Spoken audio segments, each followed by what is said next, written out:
Hello everyone. आज की class में हम लोग मौर्य साम्राज्य के बारे में पढ़ेंगे। लेकिन इससे पहले हम लोग थोड़ा रिकॉल कर लेते हैं कि आज अभी तक हम लोगों ने क्या क्या पढ़ा है। तो हमने देखा कि किस तरीके से वैदिक सभ्यता का अंत हुआ, फिर महाजनपदों का उदय भी किस तरीके से हुआ, 16 महाजनपद हुए और उन महाजनपदों में मगध का साम्राज्य सबसे शक्तिशाली होकर उभरा। और क्यों सबसे शक्तिशाली रहा मगध, फिर मगध में कौन कौन से वंश प्रमुख वंश हुए, तो उसी में जो है उसी की कड़ी में हम लोग आज मौर्य वंश के बारे में देखेंगे। मौर्य वंश से पहले सबसे पहला वंश हर्यक वंश आता है, उसके बाद शिशुनाग वंश, उसके बाद नंद वंश और नंद वंश का पतन होके ही आता है मौर्य वंश। तो मौर्य साम्राज्य भारत के इस क्षेत्र में रहा, यहाँ पे इस क्षेत्र में भारत के मौर्य साम्राज्य था। उसके बाद हम लोगों ने यह भी देखा था कि मौर्य के पहले कौन कौन से वंश हुए। तो सबसे पहला मगध में कौन कौन से वंश मौर्य के पहले रहे। तो सबसे पहला जो वंश था वो हर्यक वंश था, उसके बाद आया शिशुनाग वंश, उसके बाद आया नंद वंश और नंद वंश के पतन के बाद शुरू होता है मौर्य वंश। लेकिन मौर्य वंश के इतिहास को जानने से पहले थोड़ा ये जानना जरूरी है कि भारत में कुछ विदेशी आक्रमण हुए। ये विदेशी आक्रमणकारी कौन थे, उन्होंने किस तरफ से भारत में आक्रमण किया। क्योंकि भारत का ये क्षेत्र है हिमालय, तो हिमालय को उस समय में पार कर पाना मुश्किल ही था, बहुत ही असंभव काम था। इस तरफ पानी का है, इस तरफ भी पानी है, इस तरफ बंगाल की खाड़ी है, इस तरफ अरेबियन सागर है, पता है आप लोगों को। तो जलमार्ग भी उतना विकसित नहीं था, तो इधर से आक्रमण नहीं था। इधर से सर्वप्रथम ईरानियों ने आक्रमण किया भारत पे, जिसमें कि हखमनी वंश प्रमुख रहा है। हखमनी वंश के शासकों ने पहली बार प्रयास किया भारत में घुसने का। तो सबसे पहला जो आक्रमण था वो साइरस द्वितीय द्वारा किया गया, लेकिन वो सफल नहीं हो सका। पहला सफल आक्रमण डेरियस प्रथम या दारा प्रथम द्वारा 516 बीसी में किया गया भारत पर। इस तरफ से घुसे वो लोग और यहाँ पे उन्होंने कुछ प्रदेशों को भी जीता और पश्चिमोत्तर भाग में 20वां प्रांत ईरान का बनाया। लेकिन बाद में ये हकमनी वंश खुद ही ईरान में कमज़ोर हो गया, तो यहाँ भी उनका शासन कमज़ोर हो गया। लेकिन इसके कुछ प्रभाव रहे, जैसे कि खरोष्टी लिपि जो है भारत की, वो ईरानी की अरमाइक लिपि से विकसित हुई है और मौर्य कला भी पर भी ईरानी प्रभाव पड़ा, ठीक है, जिसके फलस्वरूप गांधार कला का विकास हुआ। और गांधार कला का विकास हुआ और गांधार कला का संबंध बौद्ध से भी माना जाता है, ये भी पता है आप लोगों को। तो आर्थिक संबंधों का भी विकास हुआ भारत का विदेशियों के साथ, क्योंकि विदेशी इस तरफ आकर बसे तो मगध का या फिर इनका व्यापार संबंध विदेशियों से स्थापित हुआ। उसके बाद है यूनानी आक्रमण, यह महत्वपूर्ण है। यूनान का जो शासक था फिलिप, जो कि सिकंदर के पिता हैं, तो सिकंदर का जन्म 356 बीसी में माना गया है। 356 बीसी में किसका जन्म हुआ? सिकंदर का, जो सिकंदर द ग्रेट हैं। और 329 बीसी में क्या होता है कि सिकंदर के पिता की हत्या हो जाती है। तो 329 बीसी में मात्र 20 वर्ष की आयु में सिकंदर मकदूनिया का शासक बना, क्योंकि उसके पिता जो थे वो मकदूनिया के ही शासक थे। और सिकंदर जो था वो अरस्तु का शिष्य था। अरस्तु का नाम आप सबने जरूर सुना होगा। तो ये क्वेश्चन कई बार पूछा भी जाता है कि सिकंदर किसका शिष्य था, तो अरस्तु का शिष्य था। और सिकंदर का उद्देश्य था विश्व विजेता बनने का। तो विश्व विजेता बनने के ही उद्देश्य से वो जो है 326 बीसी में भारत पर आक्रमण किया, ठीक है, इस तरफ से भारत पे आक्रमण किया।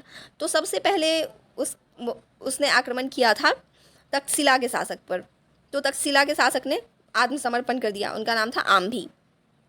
उसके बाद वो आगे बढ़ा, तो यहाँ पे झेलम और चिनाब और झेलम के बीच में पोरस का शासनकाल था और यहाँ पे उसकी पोरस से होती है लड़ाई बहुत भयानक। लेकिन पोरस एक बहुत ही साहसी शासक था, तो सिकंदर को बहुत मुश्किल हुआ उसका सामना करने में। एक बहुत छोटा साम्राज्य था पोरस का।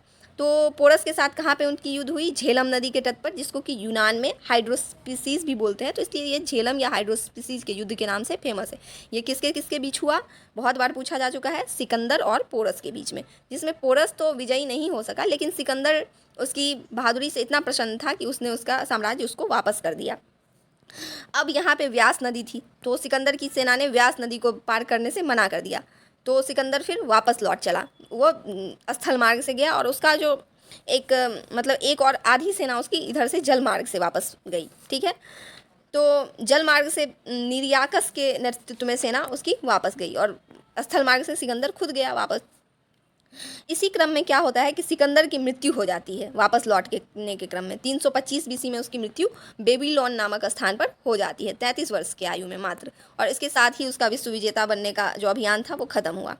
अब भारत में जो उसने कुछ विजय प्राप्त किए, कुछ क्षेत्र जीते, वो उसने किसको दिया? सेल्यूकस निकोटर को। जिस सेल्यूकस निकोटर से बाद में मगध साम्राज्य के जो चंद्रगुप्त मौर्य हुए हैं उनकी लड़ाई होती है। तो इसलिए सिकंदर के बारे में जानना जरूरी था। सिकंदर की मृत्यु कहाँ हो गई? बेबीलोन में, ये याद रखना है। इसके अलावा सिकंदर से एक और रिलेटेड चीज़ है, बाऊ केफला, यह उसके घोड़े का नाम था। ये भी कई जगह पे पूछा जाता है, बाऊ केफला याद रखना है। और अपने घोड़े के नाम पे उसने एक जगह भी बसाया, तो ये भी याद रखना है। तो इस तरीके से सिकंदर की अब मृत्यु हो जाती है। अब सेल्यूकस निकोटर इधर अपना उसके विजित प्रदेश में शासक बन जाता है। इस तरफ क्या होता है, मौर्य वंश में घनानंद का शासक था। वही घनानंद अपनी क्रूरता के लिए बहुत ही फेमस था। तो उसने चंद्रगुप्त मौर्य के जो गुरु हुए बाद में चल के चाणक्य, उनकी उसने एक बार बहुत बेइज्जती कर दी। और चाणक्य ने ये ठान ली कि मैं नंद वंश को अब समाप्त करके रहूँगा। तो चाणक्य इसी खोज में निकले और संयोग से उनको चंद्रगुप्त मौर्य मिल गए। उन्होंने चंद्रगुप्त मौर्य को ट्रेन किया और फिर वो वापस बदला लेने के लिए नंदवंश से यहाँ पर आए। तो अब हम लोग चंद्रगुप्त मौर्य के बारे में थोड़ा सा देखेंगे कि चंद्रगुप्त मौर्य कौन था, क्या रहा। तो मौर्य साम्राज्य संस्थापक कौन था? चंद्रगुप्त मौर्य। जन्म इसका कब होता है? 345 BC में जन्म हुआ है और मृत्यु 298 ईसा पूर्व में उपवास के द्वारा हुई इसकी श्रवण बेलगोलवा नामक स्थान पर। इसके जन्म के संबंध में स्थान उतना निश्चित नहीं है। इसके अलावा चंद्रगुप्त मौर्य के संबंध में कुछ क्वेश्चन पूछे जाते हैं। जस्टिन ने चंद्रगुप्त मौर्य को सेंड्रोकोटस कहा है, तो ये याद रखना है। विलियम जोन्स ने इसकी पहचान चंद्रगुप्त मौर्य से की। जो जस्टिन ने चंद्रगुप्त मौर्य को सेंड्रोकोटस कहा, ये विलियम जोन्स ने बताया कि ये सेंड्रोकोटस नाम से ये चंद्रगुप्त मौर्य को बुला रहा है। उसके अलावा विशाख दत्त कृत मुद्रा राक्षस नाम की एक पुस्तक है जिसकी रचना किसने की? विशाख दत्त ने। बहुत बार एग्जाम में पूछा गया है, ये भी याद रखना है। तो इसमें चंद्रगुप्त मौर्य को क्या कहा गया है? वृषल। और चूंकि चंद्रगुप्त मौर्य ने घनानंद को हराया था, तो घनानंद के बारे में भी कुछ जान लेते हैं कि ग्रीक लेखकों द्वारा घनानंद को अग्रमीज या जैंड्रमीज कहा जाता है। ये SSC में भी पूछा जा चुका है। तो घनानंद को हराकर मौर्य वंश की स्थापना चंद्रगुप्त मौर्य ने कब की? 322 ईसा पूर्व में। 322 ईसा पूर्व में वो गद्दी पर बैठे। और चंद्रगुप्त मौर्य जो थे वो जैन धर्म के मानने वाले थे। जैन धर्म की शिक्षा इन्होंने भद्रबाहु से ली थी। भद्रबाहु के बारे में हम लोग पहले भी पढ़ चुके हैं। और इनका प्रधानमंत्री इनके चाणक्य ही थे, ये तो पता ही है। चाणक्य ने एक अर्थशास्त्र नाम की पुस्तक लिखी, तो ये जो कि राजनीति से संबंधित है। तो कई बार ये भी पूछा जाता है कि अर्थशास्त्र नाम की जो पुस्तक है वो किस चीज़ से संबंधित है, तो राजनीति से संबंधित है। और इससे पहले हमने देखा कि जो सिकंदर के विजित क्षेत्र थे उस पर सेल्यूकस निकोटर का शासक हो गया। लेकिन चंद्रगुप्त मौर्य जो थे वो आए, तो वो ये बात समझ चुके थे कि इस क्षेत्र पे इस तरफ मगध का फैलाव होना जरूरी है। अदरवाइज़ यहाँ पे एक बाउंड्री नहीं होगी तो इधर से विदेशी आक्रमण होते रहेंगे और प्रॉपर शासन नहीं चलाया जा सकता है। तो इस उद्देश्य से उन्होंने उस क्षेत्र पर अपना अधिकार करना चाहा। अब होता है कि सेल्यूकस निकोटर और चंद्रगुप्त मौर्य के बीच लड़ाई होती है 305 ईसा पूर्व में। और 305 ईसा पूर्व में इन्होंने इसको हरा दिया, सेल्यूकस निकोटर को। तो हराने के बाद इन्होंने इनकी पुत्री कार्नेलिया से विवाह भी किया है चंद्रगुप्त मौर्य ने। और सेल्यूकस निकोटर का ही एक राजदूत है मेगास्थनीज, जिसकी पुस्तक है इंडिका, ये भी चंद्रगुप्त के दरबार में आया था। तो ये भी याद रखना है कि इसका राजदूत कौन था, सेल्यूकस निकोटर का। इसके अलावा ये भी माना जाता है कि 500 हाथी की लेन देन भी हुई थी इस लड़ाई के बाद।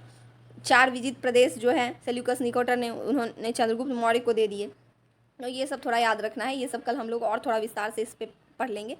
मेन यही था कि विदेशी आक्रमण के बाद मौर्य साम्राज्य का फैलाव किस तरीके से हुआ। अब कल हम लोग देखेंगे कि चंद्रगुप्त मौर्य का जो बेटा था बिंदुसार, वो किस तरीके का शासक हुआ, उनका बेटा अशोक किस तरीके का शासक हुआ। तो आज हम लोग बस मौर्य वंश का थोड़ा सा पढ़े हैं, अब कल हम लोग इसको विस्तार में पढ़ेंगे।